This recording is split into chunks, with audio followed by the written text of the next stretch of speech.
What if I told you that Christianity was never supposed to stay the same?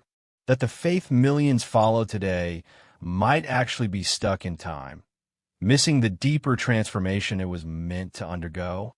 Yeah, I know. That's a loaded statement. But hang on, because it gets even wilder. Carl Jung, one of the greatest minds in psychology, didn't just study Christianity. He quietly updated it. And not by rewriting the Bible, but by diving straight into the human soul, into morality, archetypes, self-awareness, and fate itself. Most people think Christianity is about following rules, checking boxes, and hoping for heaven. But Jung shattered that notion. He showed that real faith isn't about blind obedience. It's about wrestling with your conscience, confronting your shadows, and awakening to a higher order built inside your very being. It's not just religion anymore. It's existential, psychological warfare. And once you see how Jung reimagined the whole framework, you'll understand why so many people fear this conversation, and why it could be the exact awakening your life needs. In this video, we're going to walk through the moral battles you fight every day, the archetypes secretly shaping your destiny, and the controversial way Jung reframed sin, free will, and the hero's journey. If you've ever felt stuck between rigid religion and chaotic freedom, wondering if there's a third path that actually leads to transformation, you're about to discover it.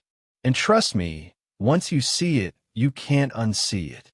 Ready to crack open the deeper layers of your own soul? Let's dive in. Chapter 1. Objective Morality and Christian Psychology. When people first hear the phrase objective morality, they might roll their eyes and think, here we go again, another lecture about rules. But listen, it's deeper than that. Objective morality isn't just a set of dusty commandments. It's the living, breathing structure that holds society together. Christian psychology, drawing heavily from Carl Jung's insights, shows that morality isn't just written in books. It's etched into the collective unconscious.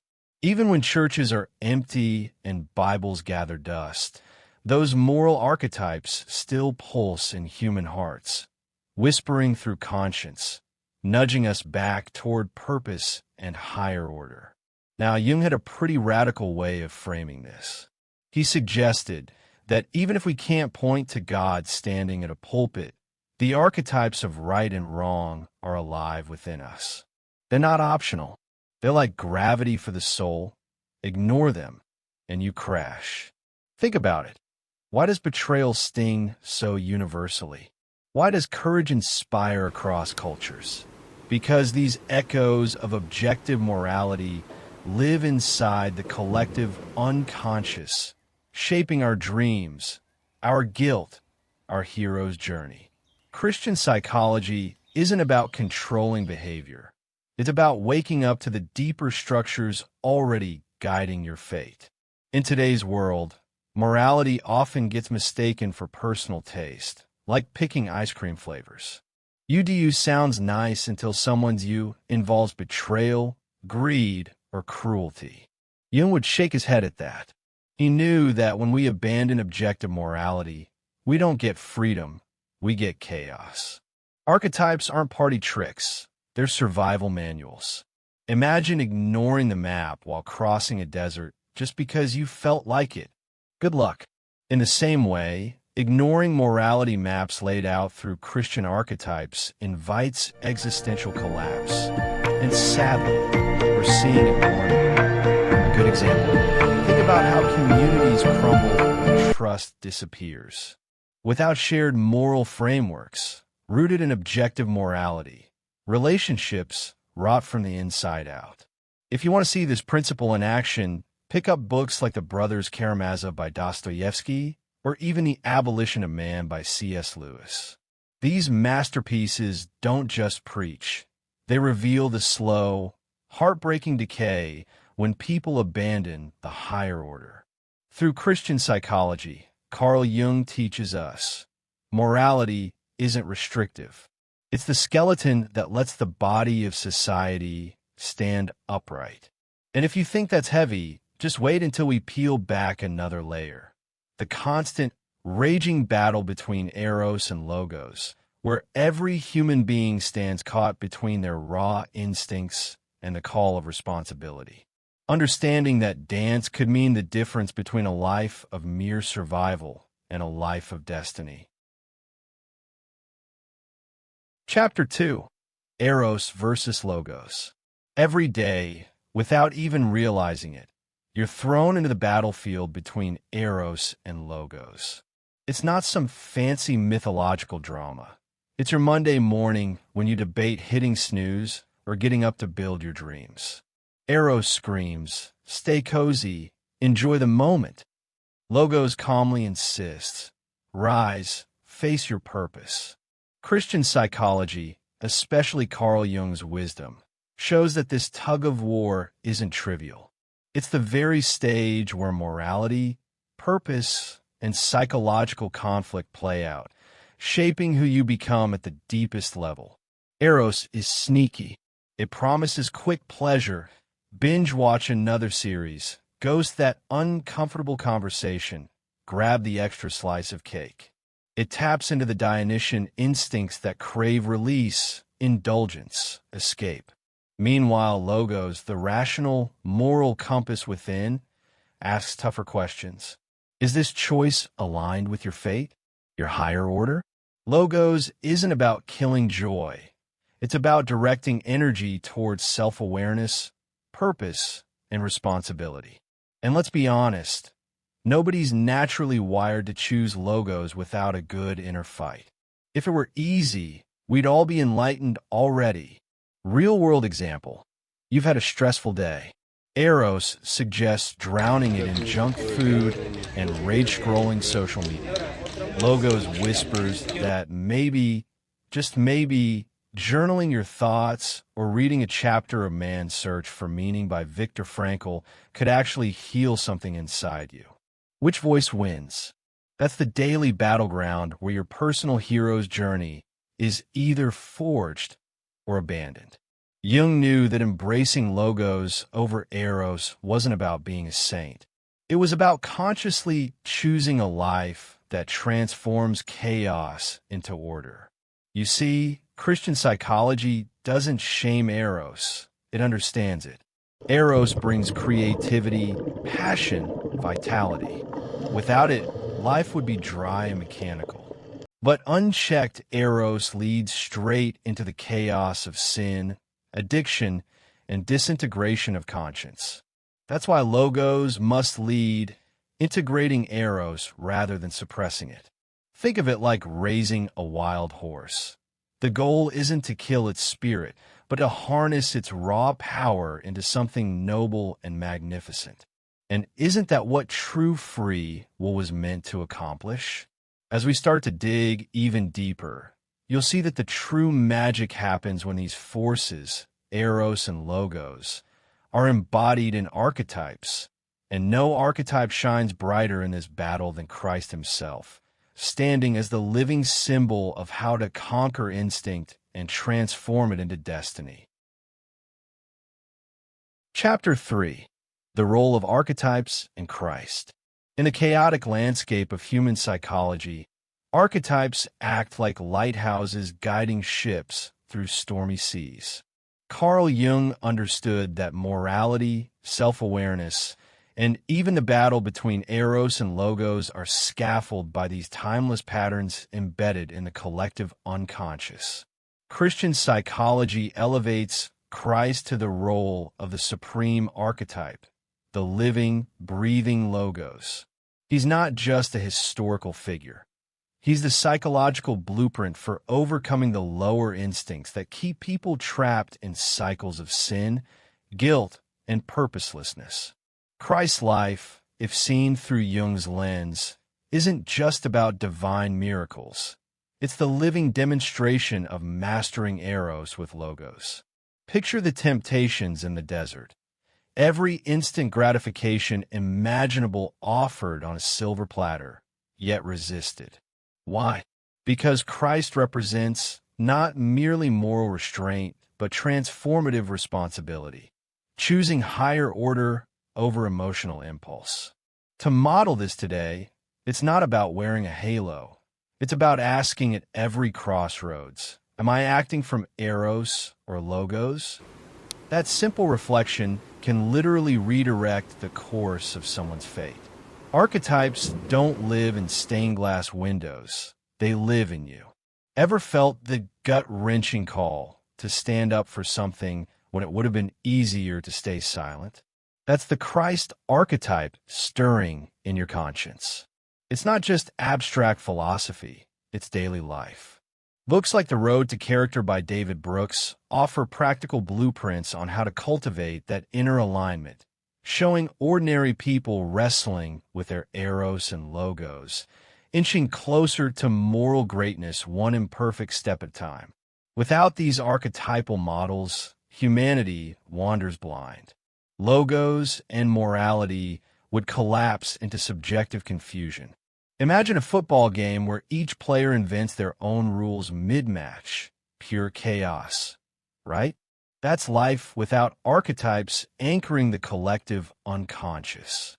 Christian psychology asserts that Christ is the definitive map, not because people should worship a set of doctrines, but because embodying the Christ archetype is the clearest path to personal and societal redemption.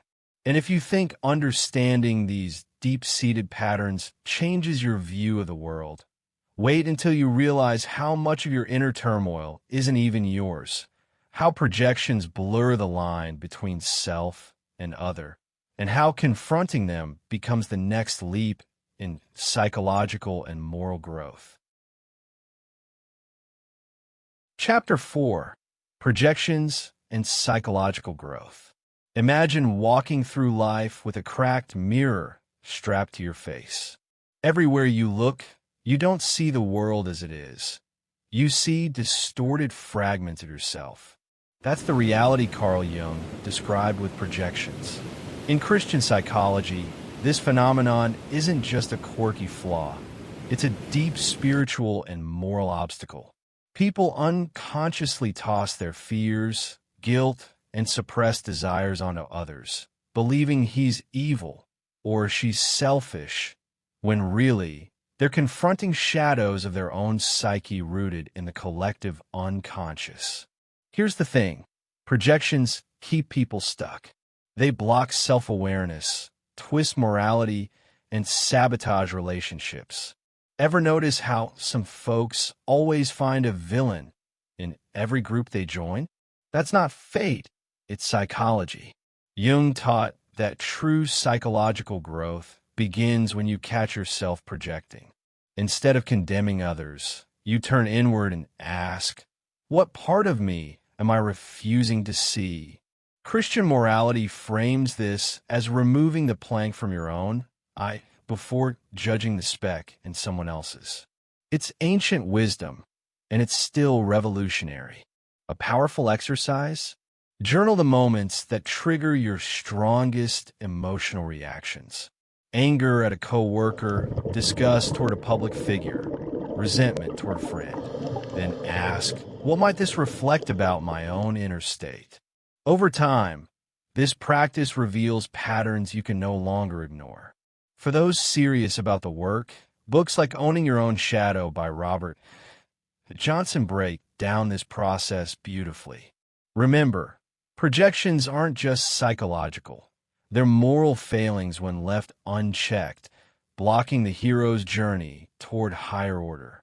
The role of Christ in this dynamic can't be overstated.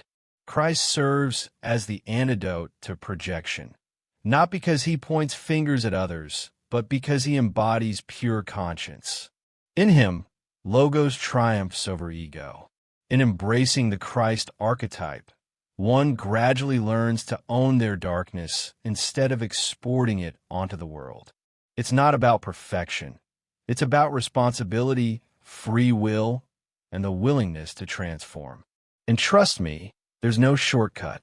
The battle against projections is messy, humbling, and absolutely necessary for true morality. And as the layers peel away, another ancient tension starts to emerge.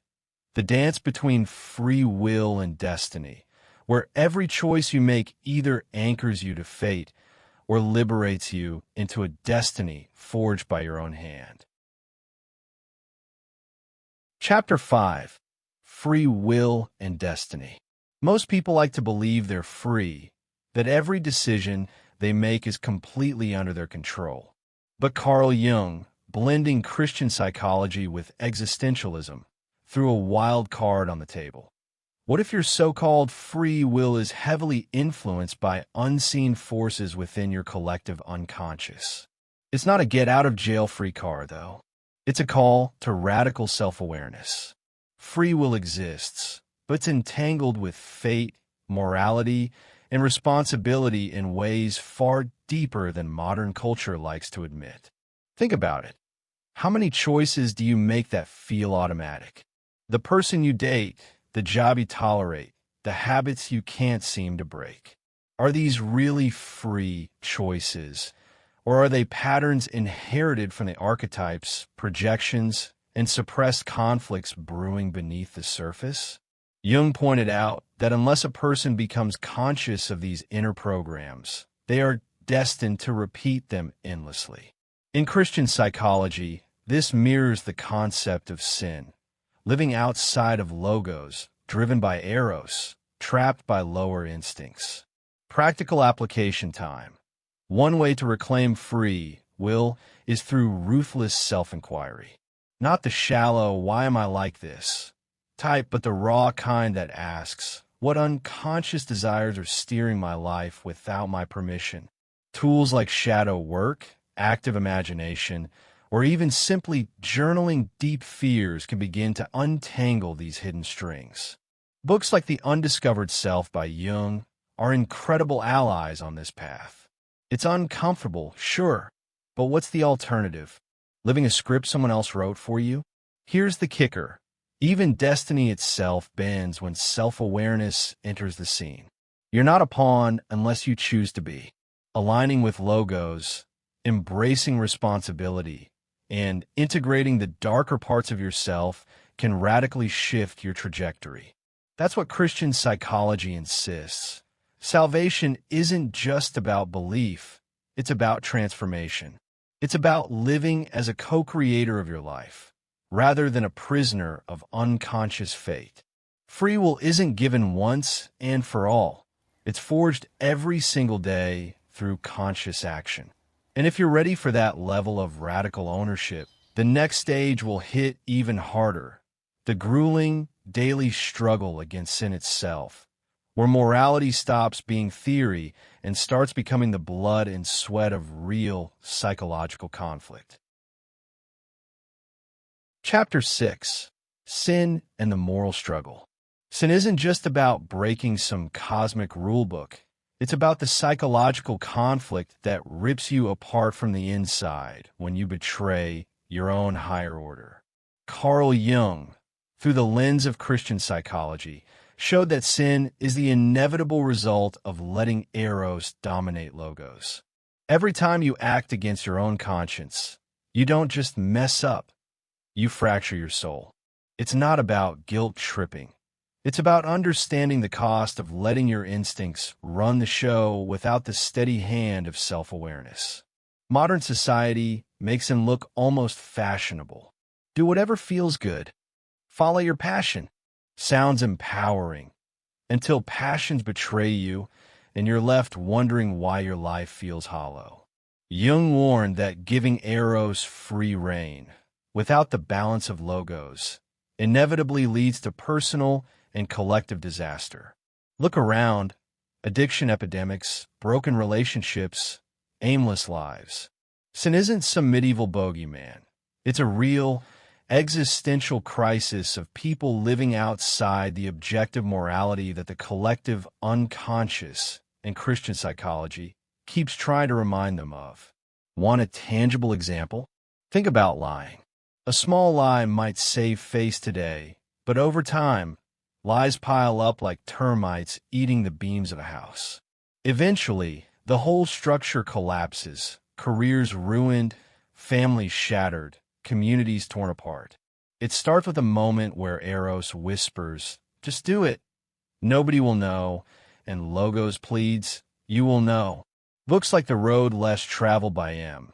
Scott Peck dive deep into how personal integrity, though hard, is the gateway to lasting peace. And yes, even success.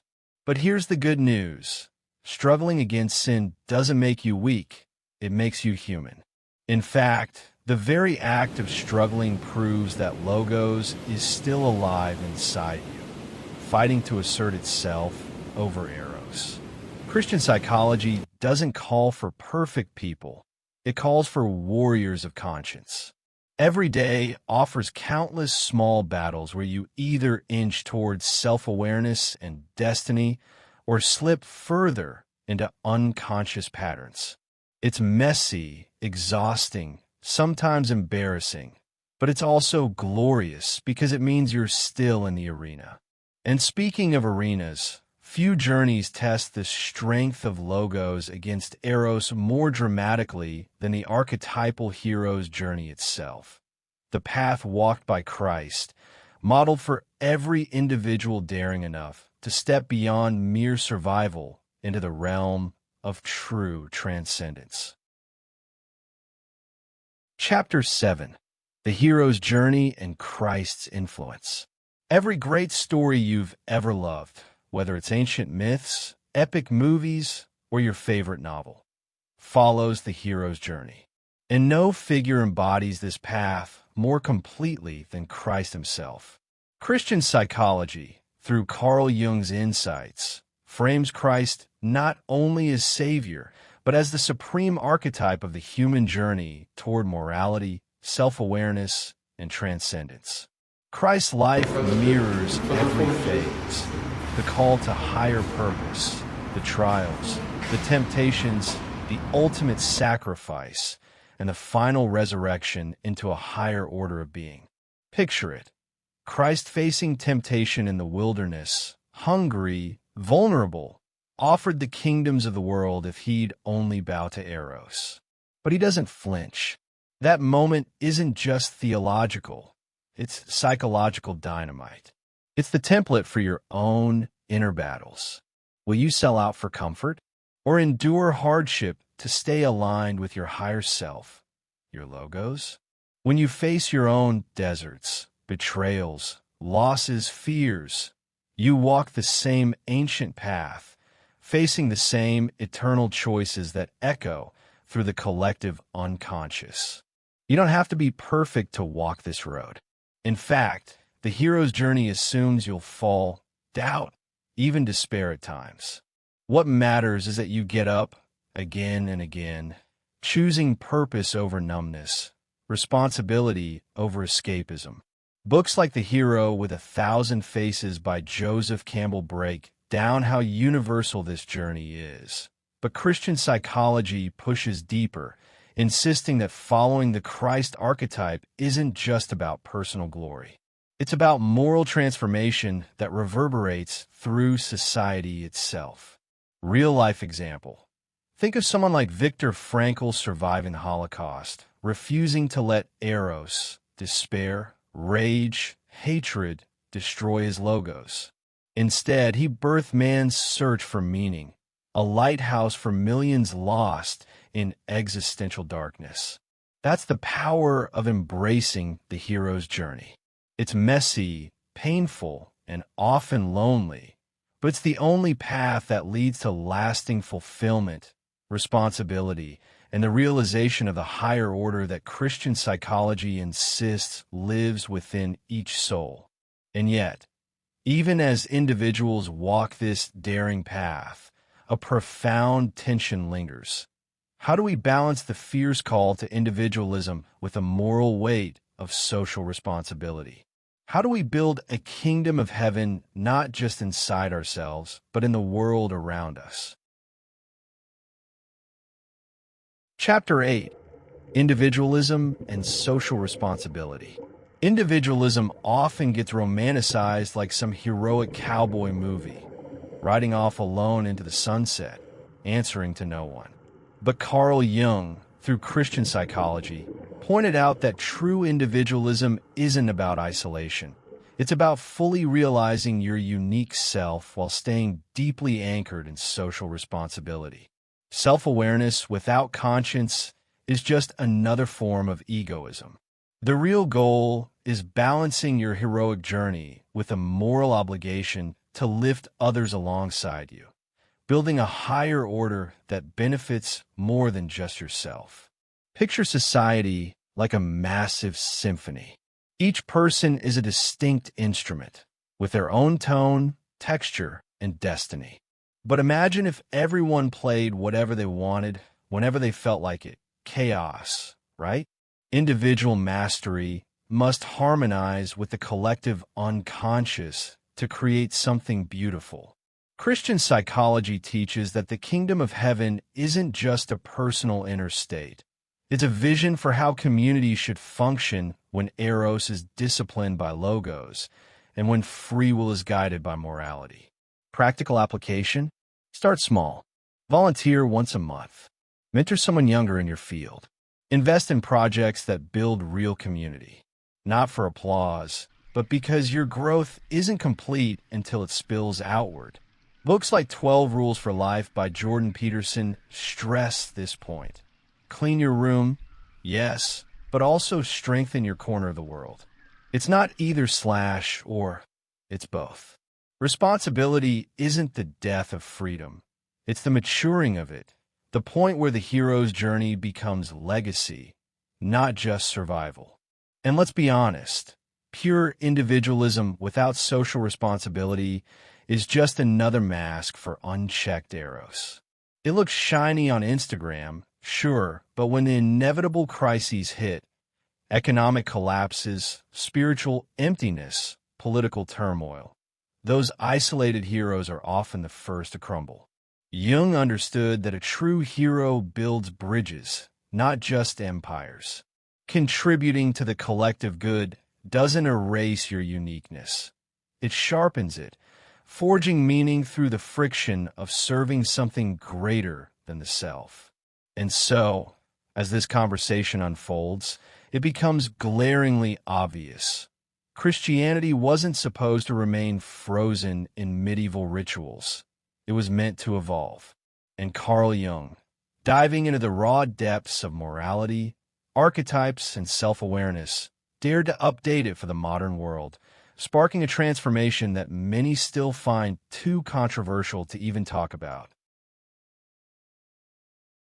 Concluso, what if today you made a different choice?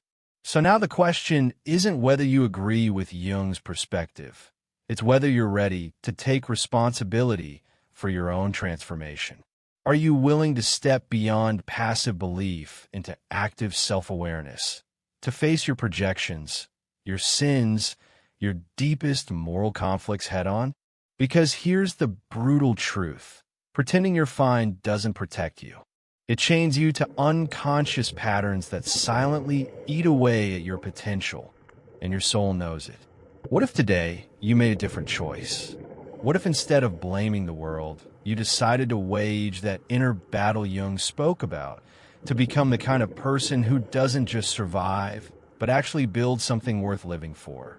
Imagine the ripple effect if more people around you did the same. Stronger relationships, sharper moral clarity, communities built not on quick dopamine hits, but on real purpose. Why settle for unconscious chaos when the tools for transformation are literally at your fingertips? So, here's my challenge. Start small. One honest conversation. One self-examination without excuses. One refusal to indulge in Eros when logos calls. Build momentum. And if you want to keep diving deep into these life-changing truths, subscribe to the channel, hit the bell icon, and join a community of people who refuse to stay asleep. Are you ready to fight for your higher self? Let's go.